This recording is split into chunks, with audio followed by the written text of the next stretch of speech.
അപ്പം നമ്മളിന്ന് chicken fry ഉണ്ടാക്കാൻ പോവാണ്. അപ്പം നമ്മളതിന് ചിക്കൻ നന്നായിട്ട് കഴുകി വൃത്തിയാക്കിയതിന് ശേഷം മസാലകൾ നമുക്ക് ആഡ് ചെയ്യാം.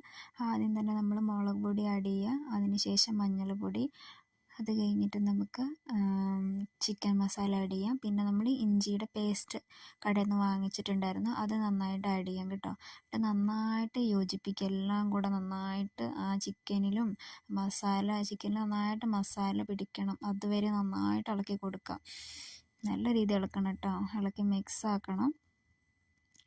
നമുക്കതിന് ശേഷം നമുക്ക് ഒരു പാൻ എടുത്ത് വെക്കാം. പാൻ എടുത്ത് വെച്ചതിന് ശേഷം നമ്മൾ യൂസ് ചെയ്യുന്ന എണ്ണ എന്ന് വെച്ച് കഴിഞ്ഞാൽ പാം ഓയിലാണ്. പാം ഓയിൽ നമ്മൾ ചൂടായതിന് ശേഷം നമുക്ക് ഒരു പീസ് നമുക്ക് ഇട്ട് കൊടുക്കാം. ഏകദേശം എണ്ണ ചൂടായെന്ന് നമുക്ക് ഉറപ്പ് വരുത്താം. എന്നിട്ട് എല്ലാ പീസും നമുക്ക് ഓരോന്നോരോന്നായിട്ട് എന്നിട്ട് ഫ്രൈ ആക്കി ഓരോന്നോരോന്നെടുത്ത് മാറ്റുക കേട്ടോ. അപ്പം നന്നായിട്ട് ഇപ്പോൾ തിളച്ചിട്ടുണ്ട്. അപ്പോൾ ഓരോരോ പീസുകൾ നമ്മൾ ഇടുകയാണ്.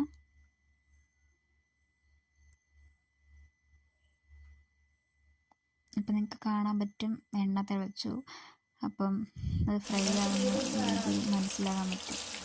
അപ്പം എല്ലാവരും ഇത് ഒന്ന് ട്രൈ ചെയ്യും.